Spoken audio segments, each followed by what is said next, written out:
में घी विवाद में चल क्या रहा है ये आपको बता देते हैं।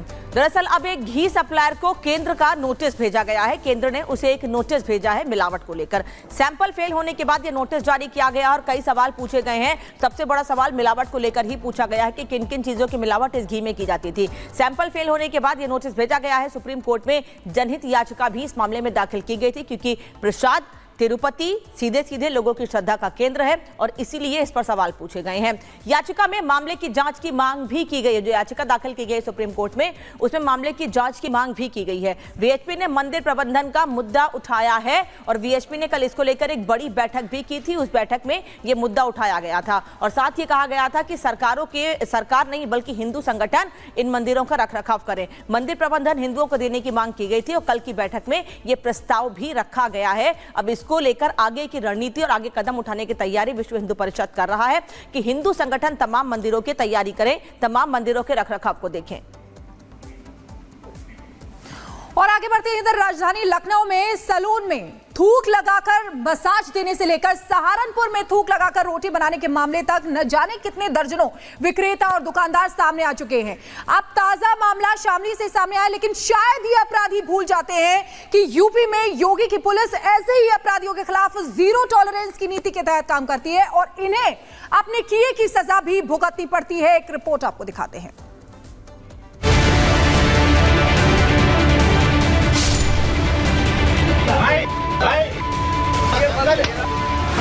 गाजियाबाद का जूस सेंटर तो आपको याद होगा ही, किस तरह जूस के साथ यूरिन मिलाकर पिलाया जा रहा था।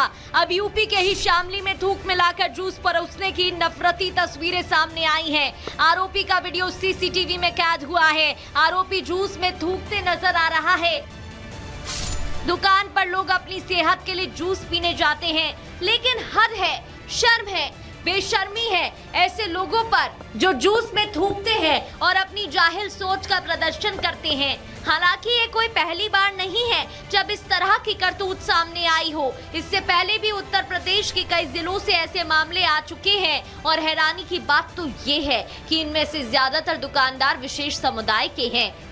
लखनऊ में थूक से मसाज की जा रही थी। नोएडा में जूस में थूक मिलाने की वारदात। गन्ने के रस में थूक मिलाया जा रहा था। मेरठ में नान पर थूक लगाने का वीडियो। बागपत में थूक लगाकर रोटी दी जा रही थी। सहारनपुर के ढाबे में रोटी पर थूक लगाया जा रहा था।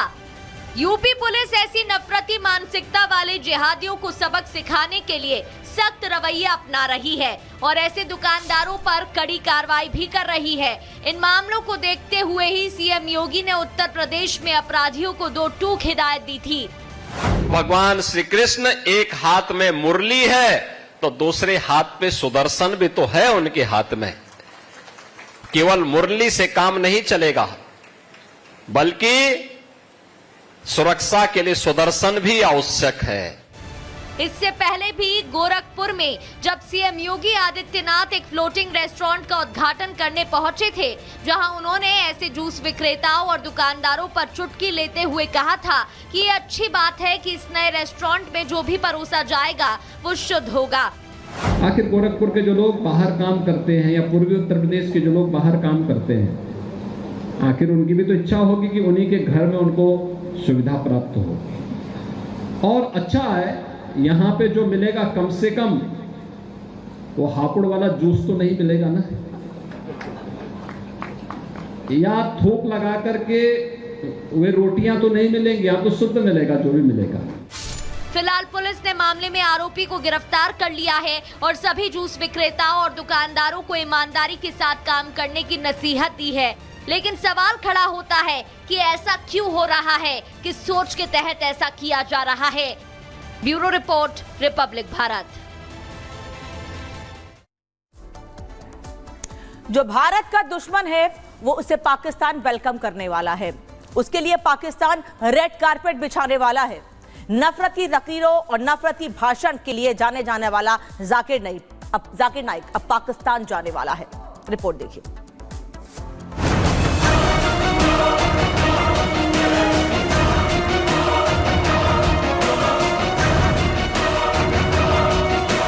जो हिंदुस्तान का दुश्मन है उसे पाकिस्तान गले लगाने वाला है।